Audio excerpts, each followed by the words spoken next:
Well, Stella's here to help us record the podcast today. Yes, she's so excited. I see how prepared she is, upside down, getting pets. Who else is here Who to help is us here? with the show today? It's me. Oliver, I know you miss me. And then there's also... Jackson's here. Jackson's here. Hey, here. He exists. I'm doing it. He doesn't listen to the podcast, No, but doesn't. I told you I will when you die. and why? What's your reasoning on Yeah, wait a minute. So that I have something to remember you by. Oh, One last comment. not his memories or the But like- pictures or Yeah. lessons. Why don't you just read the book? Oh, yeah. You can Yeah, are you going to read the when it book? comes out. I'll read the book. Okay. Are you going to critique us hard? No. Okay. He is an avid reader. You Um, might have some good feedback. You know why they're on the show today. Why? Somebody tell me. I know. Can I answer this one? You got it. It's Father's Day. Happy Father's Day. Thursday. Stella says Happy Father's Day too from her sleep. She's sleeping on the couch next to me. We'll have to post a picture of her right now, all upside down. And what was your Father's Day gift other than their appearance on this podcast? Yeah, that's gift number one, the boys being here. But I did get a gift. I got a hat that has Stella's face on it. I thought you said it had my face on it. Your favorite child. Yeah. Well, Right. it does have his It favorite does? child. The only one that loves me around here, He was very happy with his present. That's right. We'll have to post a picture of that too. Yeah. Wanted to talk a little bit about how we've celebrated Father's Day this weekend. Well, last night we were making plans and stuff, and we wanted to each have me, Jackson, and Mama. And Stella. Oh, and Stella. Sorry, can't forget Stella. She had a really good one too. We all had like little plans to just do like little like sections kind of thing. Like each host an activity. Yeah, each host an activity. And we started it off last night, and we watched Austin Powers, the first one, because my parents always make these quotes that I don't understand, and they're like, it's from Austin Powers, Yeah, baby. We tried to explain to him before the internet or before social media, all we had was to quote movies at each other. Right. And so that's where so many came from. And so every time something would happen, Oliver would say, that's where that comes from? God. Yeah, what was the one you said? $1 million.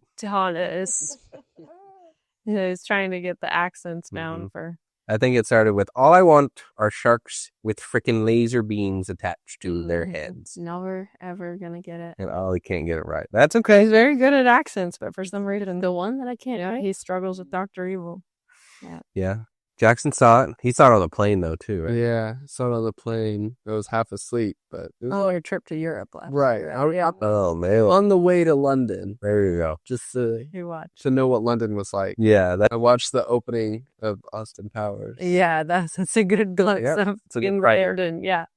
Yeah, but we got all the air mattresses out, and Stella curled up on the air mattresses and got all the attention while we watched the movie. But that was a fun night. And then today we got up and took Matt to lunch at his favorite Roman spot. First, we had Stella's activity. Stella hosted her activity, She which did. was Which was? All right, let's ask her. Stella, what was the activity? It was woof woof. It was Pet Stella time. Yes, pet Stella time was her activity. She knew that Matt would be happiest just getting to lay in the floor and Yeah. pet her. So that's what he did That for was about her activity. 15 minutes. And she was so happy. He was so happy. Yeah. Mm-hmm. And just took her to lunch. Well, I got some Put lunch. ramen spot. Mm, Delicious. So good. So It good. was so good. They waddled out of there after eating all the ramen. We got some boba. Yeah. Some Went pop- to a little bookstore. Walked around. Got some fancy new pens. Always fun shopping for pens and pencils. Big day. Big day. Just a crazy crew. Slow down. Yeah. And now we're recording the podcast. Yeah. And that's how we got here. And I just wanted to put the boys on the spot and just get on record Yeah. officially who their favorite father is. See that one. Okay. Yeah.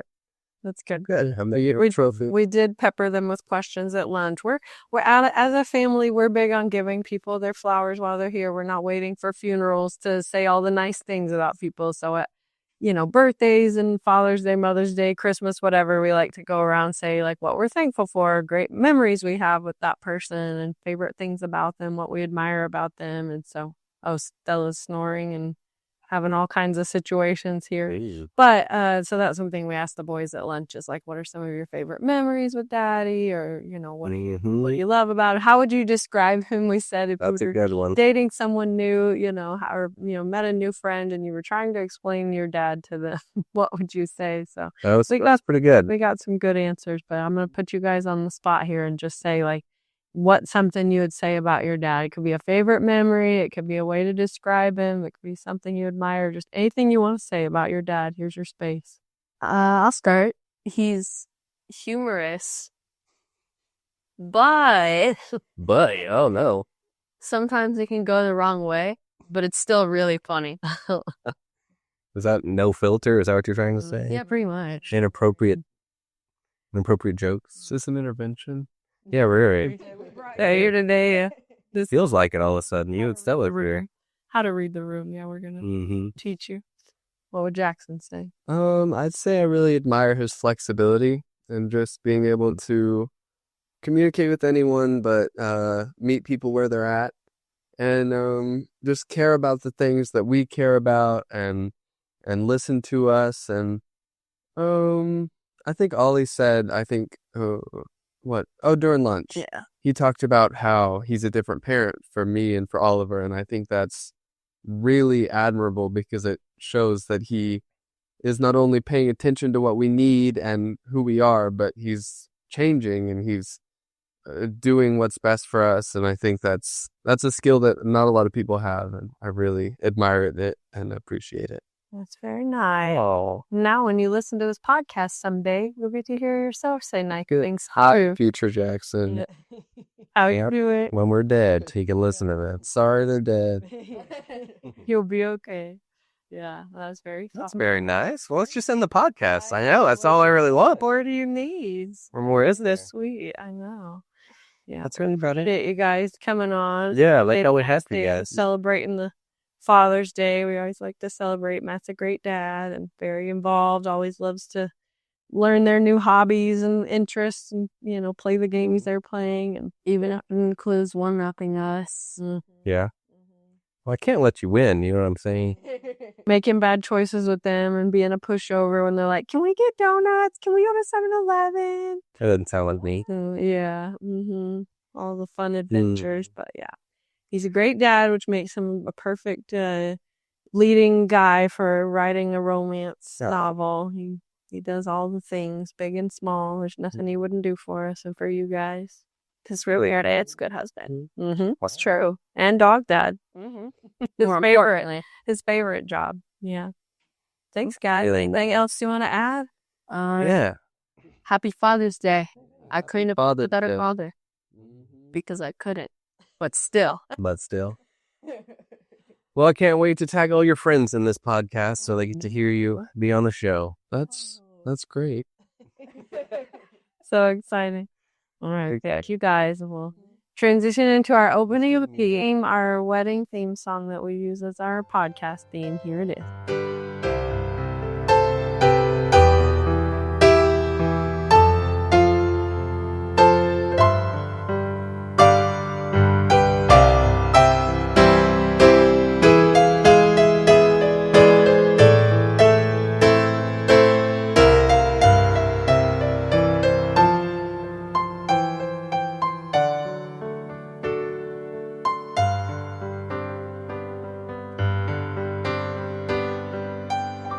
Well, hello. I'm Andrea. Oh, and I'm Matt. We are a married couple together for 25 years, married for 20. Okay, we've got to wrap it up on this. You just sound like you're in pain. You know, I've been a father almost the same. I think it's 5 or 6 years 18 shorter. years, yeah. Well, if you count the year I was pregnant, this is your 18th Father's Day, Rez. But as you just heard, our boys are older. They're 13 and 17 now. And so we decided as we enter this new chapter of our life and story that we wanted to write a rom-com novel together. And this podcast is Documenting Stella. yeah, us and Stella the dog.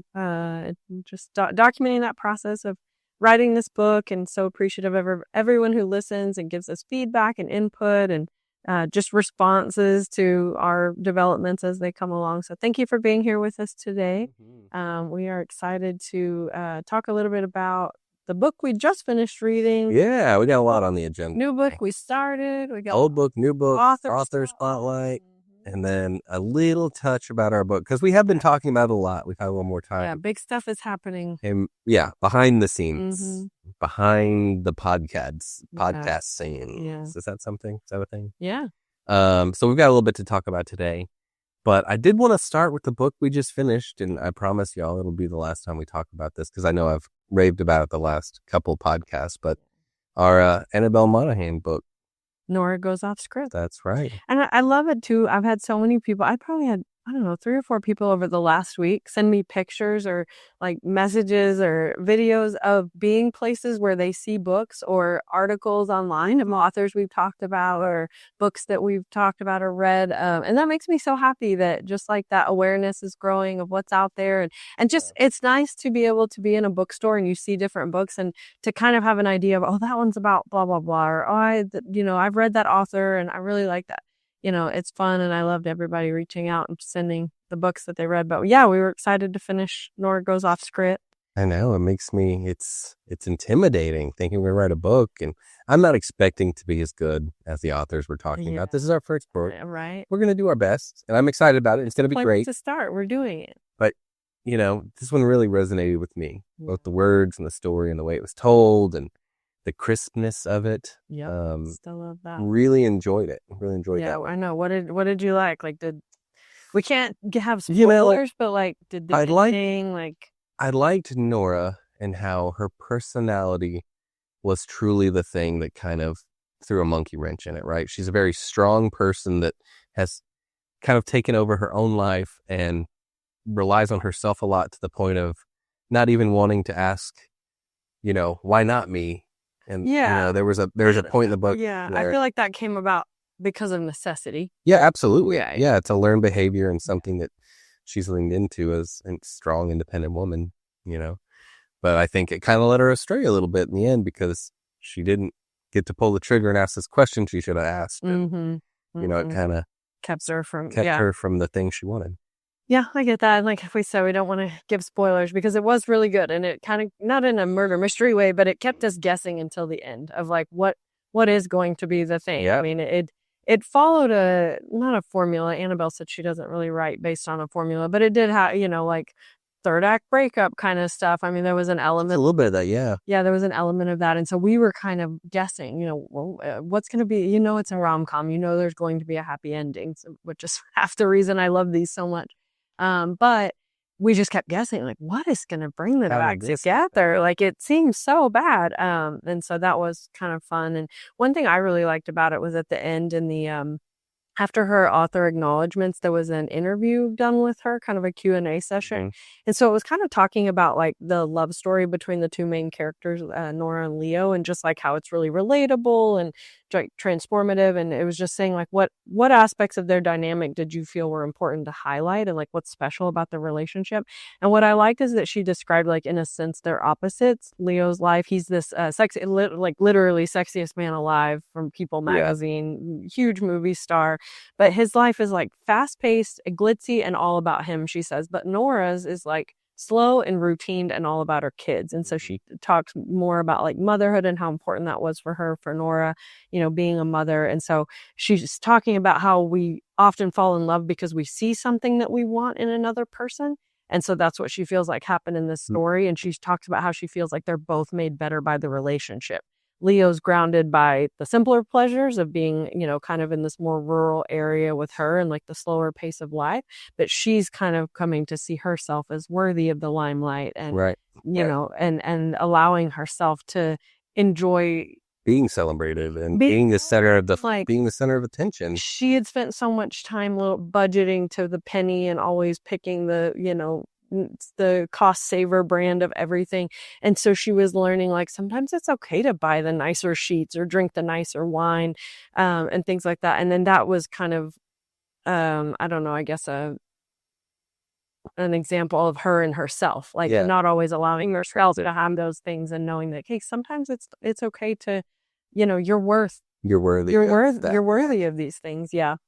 And so, and also that Leo, that she falls for him because of who he is, not because of the fact that he's a celebrity, and that he falls for her in part because of her kids, not in spite of them. I like that too. Like her as a That single. actually was one of my favorite parts, is them really, you could see them falling in love, but it wasn't because of the reasons you think. It was a very real, it wasn't like, oh my God, you're the sexiest man alive, I love you instantly. She was like putting up big walls of, you know what, I'm going to live my mom life. I know you're not interested. And then all of a sudden it became a thing. Yeah. And as a way to protect her kids. Like I did, the motherhood aspect was so important to the story. And so that was another question they asked about, like, why did you choose to make her a mother? And so she talked about how she had a single mother growing up and how that was really inspirational to her, watching her mom have to balance work and home and things like that. But she said her husband likes to say, if you've got kids, you don't have anything else. And she said he's really just referring to like the big dent in the front of the car and the red Gatorade stain on the living room rug, but mostly just how like motherhood or parenthood permeates like every other area of your life. And I think that's so real. I was just texting with a friend that was, we've been watching the new season of Ginny and Georgia on Netflix. And we were saying the lead female that plays Georgia, her name's Brienne Howie, she's just incredible this season. And I said, what I think really shifted is she became a mother in real life, and it's just making her performance that much more real. This show is all about how you would do anything for your kids, like really crazy stuff where sometimes you're like, is she the villain? Like, I don't know if she should get away with this. But it's just like her performance feels more real and more raw to me. And I think part of that is because she became a mother in real life. And so I think it's cool that Annabelle saw her own mom and her, how she, balanced motherhood and life. And then Annabelle's a mother herself. And so that was a really important part of the story to me. But again, I just love how she writes these strong women that, like, even in the third act breakup stuff, like, she was okay. Nora was okay. She found her way back to herself even after this kind of whirlwind romance took her off her feet. It does feel like that's a pretty big part of some of the romance books we read where the characters need a little bit of time to find themselves and find themselves worthy of love, or grow up, or get over something. And it's always interesting for me as the reader, it's an odd thing where I want it to happen right now. Right. I'm like, just get together. What are you talking about? Yeah, just be in love. Yeah. But then it's been months, or, seasons change, and it becomes a little bit more of an epic. And and I think that's real. People in real life need processing time. Very rarely are things and feelings and emotions instant. And so I think that's real. And we've started writing that into our own story, which makes me reflect too on our story, because we've been together for so long that, like, we've really grown up together, and most of our things have happened side by side. And so I think about, like, where have we had time? Like, we have grown a ton individually, but I think, like, well, we've been very cognizant of our ability to give each other room to grow. And that's been very important to us throughout. Kind of like when the boys were talking about, like, you get to know, like, you continue to get to know us, you learn the things we love. Like, I feel that way in our own relationship, is like, we know we're going to change over time. We're definitely not the people we were at 16 or 24 or whatever. Hope not. And so I feel, I hope not. But I feel like we continually work to get to know the new versions of each other. Agreed. As we, like, figure that out ourselves. But and that's a big part of, like, we talked about behind the scenes, what's happening with our book that we're writing, is there's going to be a period where they kind of go their separate ways, and they need that time to grow and reflect, and before they come back together for the happy ever after ending. So high five on Nora Goes Out. Thank you, and really Monahan. That was so good. Just for if you're out there, it's a very tight story. It's a story of a romance writer writing romance about romance with romance tropes and romance happening. Well, one thing that I realized as we were reading it is, this was Annabelle's first novel. She was a writing teacher before she became an author. I told Matt, like, what little I now know and understand about writing because of this podcast and because of Matt teaching me and talking through this stuff, I kept saying, like, this is like a what is that called? Subliminal message. There's like It's a love letter. well, no, but I felt like there was subliminal messaging in this book that was like a love letter to writers. And just like there were so many times where she would say certain things or it would be kind of meta that I just like, that's one of the reasons I felt like it really tickled your brain is because she was just giving little winks and nods to you as a writer. I was kind of attributing it to as well, like beyond that, the character, right? Nora is a romance writer, so she would use words like trope, It was or authentic. it was authentic to the character. It was character building as well, but it's also like in the audience as a writer or, you know, someone who really keeps an eye on how or why we're saying things. That really does tickle your brain and make you go, aha, I see what you did there. Yeah. You know? Yeah, I thought that it was cool. And I felt like that just added a whole other layer to it. But we're excited because, so I've read Summer Romance. Matt hasn't read that. So it was fun to read Nora Goes Off Script. That was her first book. I've also read Summer Romance, which was fantastic. I told Matt he should read that too. But Same Time Next Summer is another book of hers that we're excited to read. And then her new book that just came out, It's a Love Story, we're also excited to read, but we were a little hesitant to jump into it right now because it's about a former child star that's now grown up and is trying to sell a movie that she wrote. And so I'm a little worried because I'm a huge Annabelle fan, and every time we read things, it puts new ideas into our story and the way we're thinking about things. we want to be careful about not acting. So I don't want to try to pull any of that stuff. Yeah. So instead, we started Paige Toon's latest book. What If I Never Get Over You? Yes, that's it.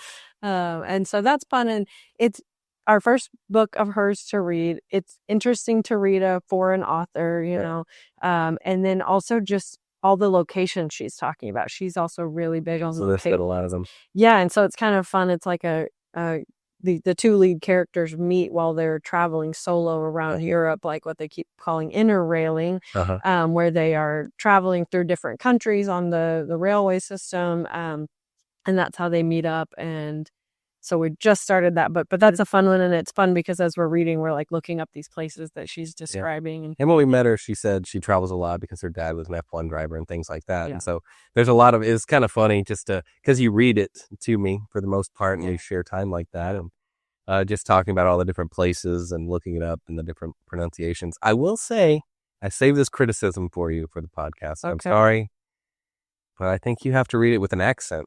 I want to hear your English accents. I don't think so. The lead male character, well, the female is American, right? I think so. I don't know if she said that, actually. I don't know if she said where she's from, but the lead male is from Wales.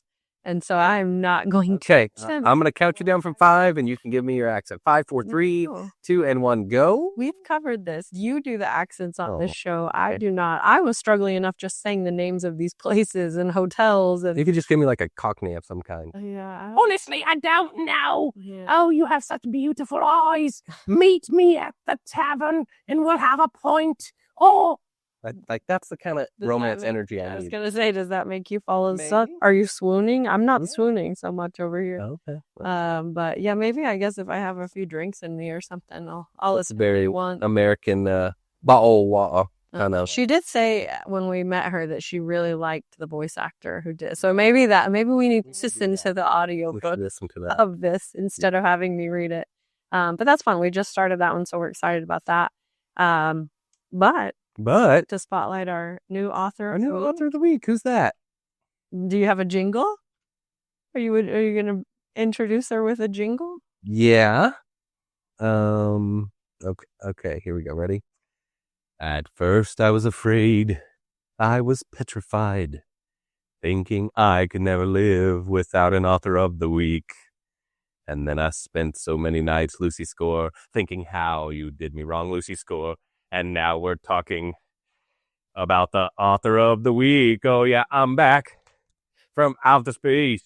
Okay. It turned around. Nice. Sorry, It did feel like you a little bit like you had a beef with Lucy. I know. You have a score to settle. I have a score to settle. That's a good one. Write it down. Yeah, no. She's winning. We're so excited to spotlight her this week.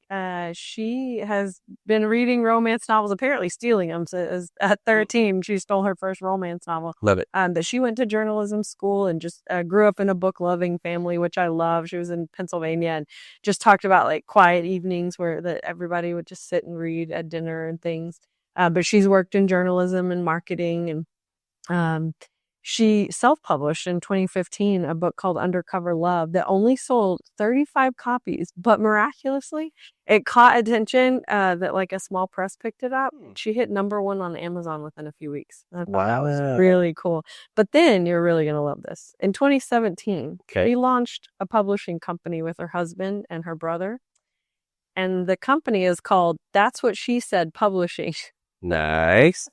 So I thought you'd like that. So she's published her own work, but she also mentors other authors, which I thought was really cool. That's cool. But I just like the idea of her being an indie publisher, that she posts a lot of content about that, and we're not sure which way we're going yet. We haven't, sent a query to publishers or anything yet, but we'd be lucky to have anyone be interested.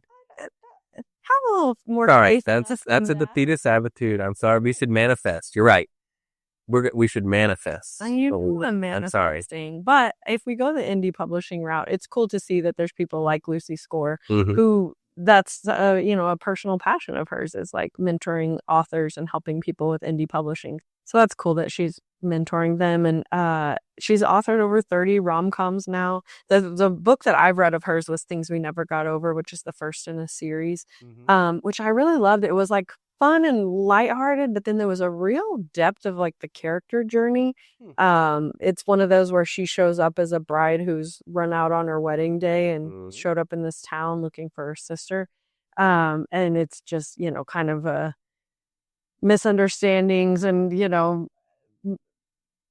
people who think she's somebody she's not, and all this stuff that it's a really cool journey that she goes through. And so I'm excited to read the next 2 in the series. But yeah, her husband actually works as a private investigator, and so that inspired a series of her books called the Riley Thorne series. It's like mystery books. It's like it melds like cozy small town charm with murder mystery. So those would be fun too. Yeah, I bet he has a cool name for his agency, but the last name Score, right? He's got to be. Oh, I don't know. She does settle the score. She talks about Mr. Lucy in her her emails, like her newsletter and stuff. Yeah, I do love her know. But I don't know what his name. I know his name is Tim, but maybe it is Tim Score. Score. I don't know. That's a cool name. But yeah, so he's a private investigator. But then Things We Never Got Over, that book I read, it has been optioned by Amazon MGM for TV. So they're working on that. She's involved in the production and things. But I don't know. I just think it's a cool story that, like, I feel like similar to us, like we're writing this book and who knows, maybe 35 people will buy it, but the fact that got noticed and picked up is really cool. And that she just has like a loyal fan community on Book Talk and Facebook groups, and her email newsletters are really good. She likes to include a lot of like little stories and updates from her life, and she likes to share, positive, uplifting little things that are happening, things people have sent her. And then in her book, she really likes to focus on like small town everyday heroes. So like the bartender, the florist, the handyman, like that's not such aspirational fantasy, but yeah, just realistic about fantasy, indie publishing stuff and supporting up and coming authors, and excited to see Things We Never Got Over, which we keep talking about, maybe picking a book intentionally that we know has been turned into a movie or TV show so that we could read it and watch it and discuss. True. Which I have a friend who is adamantly against that. If it is over, she will not watch the movie or TV show, even if it's been years. Like when It Ends With Us just came out. Yeah. She read that probably 3 or 4 years ago, so it's like it's not top of mind or anything, but she's just like, it's kind of like you with the Notebook, where it's a matter of principle. Okay, well then I get it. You know what? Oh no, I had a strong opinion, but you know what? It's a matter of principle. I'm fine with it. I appreciate, and I want to give space for that boundary because I'm not gonna bully them, Andrea. Interesting. Doing the thing I want to do. Interesting. Yeah, I thought that's a funny policy. But she did say if our book got turned into a movie or TV show, she would watch. Oh, that's nice. I appreciate that about her. Okay. But anyways, yeah. So that is Lucy Score. So I have to put her on a list. Yeah. It sounds like when you talk about everyday heroes and get a little bit more lighthearted with some depth character. Yeah. Or maybe some of the Riley Thorne like murder mystery. That might be fun too, to try something a little different. But yeah, that's Lucy, our author of the week. Lucy Score. Now let's talk a little bit about our own plot development. About our own stuff. We've got a lot of good feedback about these pitches we gave each other. We did. We heard a lot of notes back, and we actually took a bunch of the notes and been kind of putting them in the pot, mixing them up. And we've got some thoughts that we've solidified. And I don't know if we're ready to share them today necessarily. Yeah. But one of the glaring holes that popped up, at least in my brain, is that Alex, like, Anna has her sister to bounce things off of, to talk to, Well, to and be in her he's had space. his sister, but we've kind of changed that. Yeah, I don't know if the sister's going to be a thing. Right. So he needs Like a somebody or something to talk to. Yeah.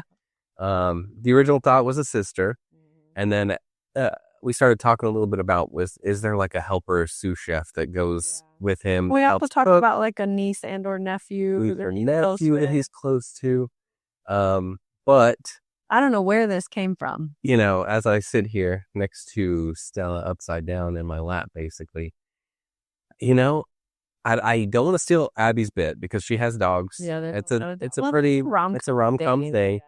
But I think he may need a dog. It's just like a constant companion, It's just slow walking around. You're just being with him, and Fits his vibe. and just helps push the story along here and there because you know, dogs know people. Yeah, and you guys know Matt did not get even a little bit excited about there suddenly being a dog.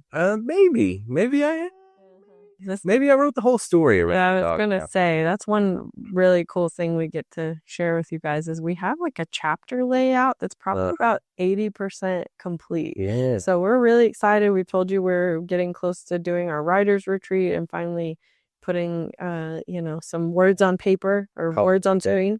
But yeah, the chapter layout is really close to being done, and a big part of this development was Alex having a dog. It helped push things along for me because Yeah. showing how the dog interacts helps my brain wrap itself around what the emotions are like in the scene and how the dog plays into it. Which I did like the idea of him having a sous chef or like a business partner or somebody that he was close with. But I feel like there's added layers complicating like their schedules. Like, because we want to show his personal time too, but are they always going to be together even during personal time or only during work times? Whereas a dog is going to be there during work time and personal. Just hanging around. Yeah. And of course we love that. Of course we love that. And so the thing I want to bring to you today, we've got some names for this dog. Yeah. We need and I just want to name the dog, and I need people to help. Because Mm-hmm. out of the ones, there's one that's kind of a front runner that we've been talking about, that we discussed. But see what people think. I do want to talk about this dog's name. Yeah, I did have another idea based on a name I know you like. Okay. Well, I do want to talk. Give some of the ones that you've started with. So let me tell you where my brain's at with this dog name. I don't want it to be a human name. I don't think it doesn't. I'm not in that vibe. I don't think he's that kind of like having a dog that's a human name person. I think it's more of a noun thing. So I started thinking through. Well, that's gonna take my name out then, because my name that I know you love, but you really want it for a cat. Oh, Craig. But you got to say it right. Yeah, how do you say it? You got to say it like Craig. Craig. I do want a cat named Craig, which is a joke from Psych from forever ago, the early odds. But I do want a cat named Craig. But do you think that the name should be food related? I do. Well, that's where I started. Yeah. Because he's the pitmaster kind of fella. So I went to things like, would it be pepper or would it be like cheese? Like, I love the idea of the dog just having a name. Very generic, like food name. A food name. Pepper. Or one of the ones I really liked is tallow. Oh, that's interesting. Because, when you trim a brisket primarily brisket, when you trim a brisket, you have all this fat left over. A lot of times what a lot of barbecue joints and places do is they melt it down and it becomes liquid gold. It's like fat. It's smoked fat, basically. Liquid fat. And they use it to very flavorful different things, a lot of flavor. And so it's a big deal in the barbecue community. Tallow's pretty good. So tallow is like mellow. It's a lot like mellow. And if this dog's going to be he's going to be super mellow. Yeah. So I kind of like tallow. That was one of the ones I had. Good one. We've had people with dogs that have like food names like Biscuit. Biscuit's a good one though. Yeah. I think, and the other thing is, does it denote the color of the animal? Oh, or kind of dog. We haven't even talked about. No, in my brain, I picture him being like a brown, like a chocolate brown. Okay. But I don't know. Little long haired, Okay.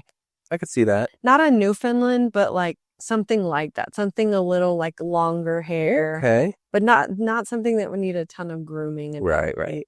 Maybe like a a long-haired pointer or something. But I don't know. Those see seem to that. be very like active and need a lot of energy. Yeah.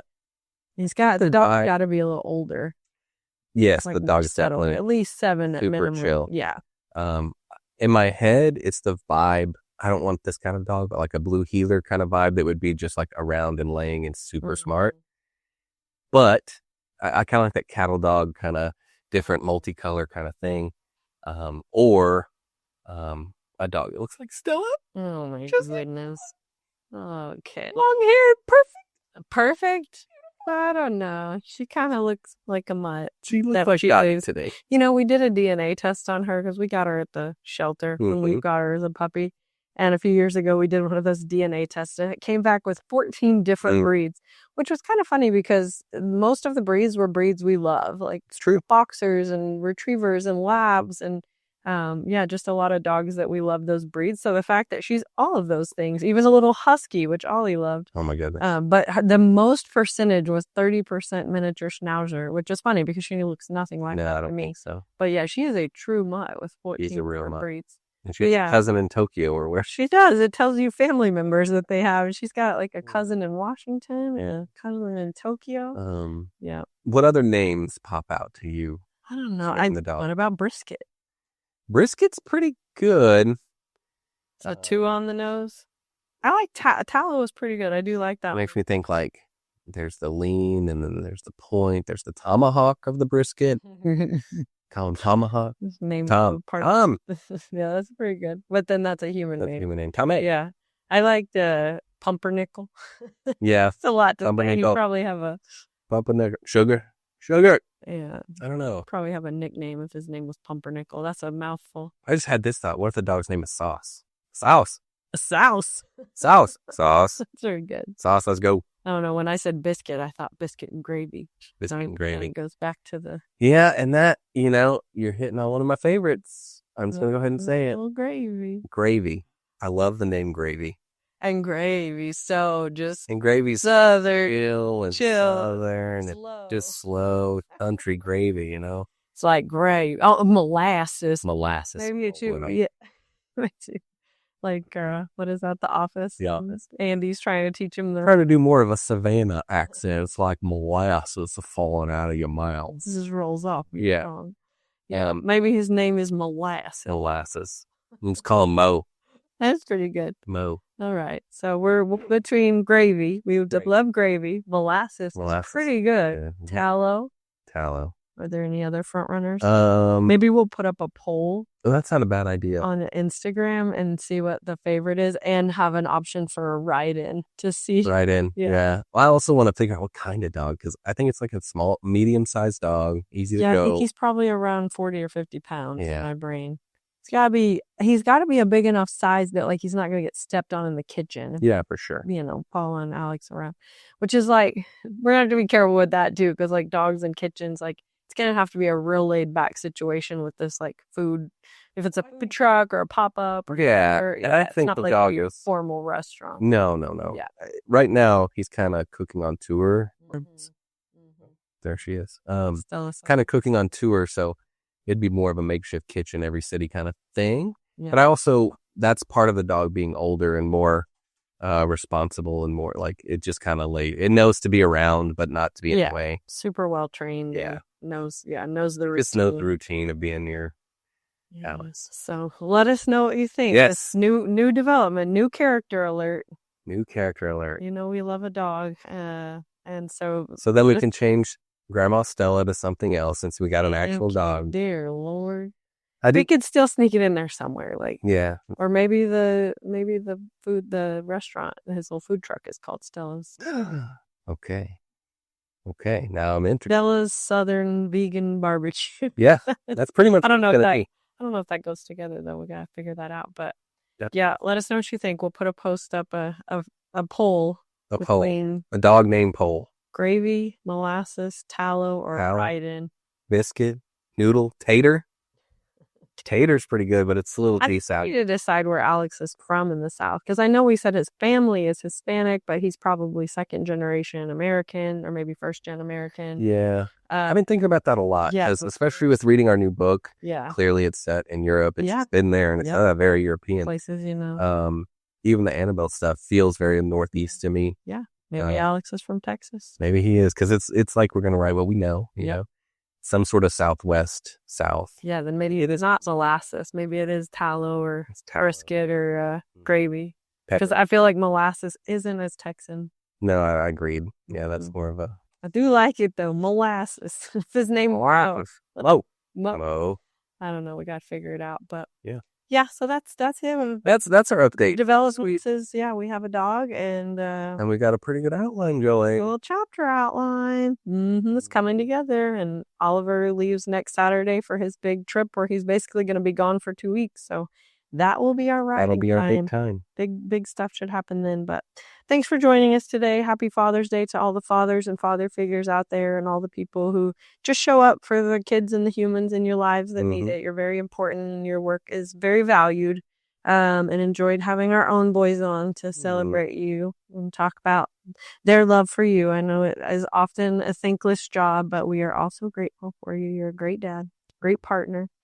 And thanks to everyone for listening. Please continue to follow along, like and share and rate the podcast. Leave us a review.